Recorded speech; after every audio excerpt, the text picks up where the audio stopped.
Kebetulan ada Abang Ipas yang di rawat di rumah sakit Surakarta.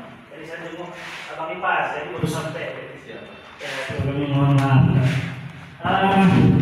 Baik, seyogianya juga sebenarnya acara ini dihadiri oleh Kepala Dinas.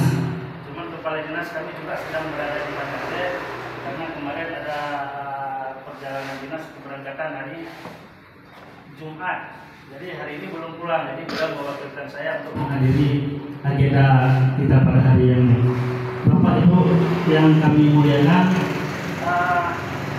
pemerintah Kabupaten Acalak sebenarnya tidak alergi dengan rekan-rekan wartawan. Kenapa saya katakan demikian? Karena kami selalu menganggap wartawan ini adalah suatu yang membuat ringan kerja-kerja kami.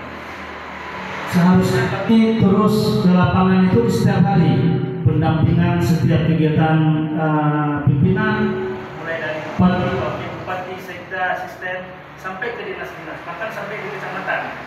Kami dari Pemirsa ini terus memantau kegiatan pimpinan untuk disampaikan kepada khalayak. Maksudnya apa?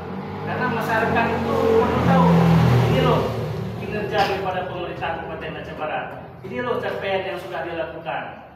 Nah, tanpa kehadiran kawan-kawan wartawan itu kami tidak mampu mensosialisasikan itu semua. Peran wartawan sangat besar, sangat mempengaruhi kinerja kami. Karena kami melakukan sosialisasi sedikit, tapi karena ada kawan-kawan media yang memfollow up semua kegiatan-kegiatan kami, sehingga kegiatan kami itu tahu semua sampai di pelosok-pelosok desa.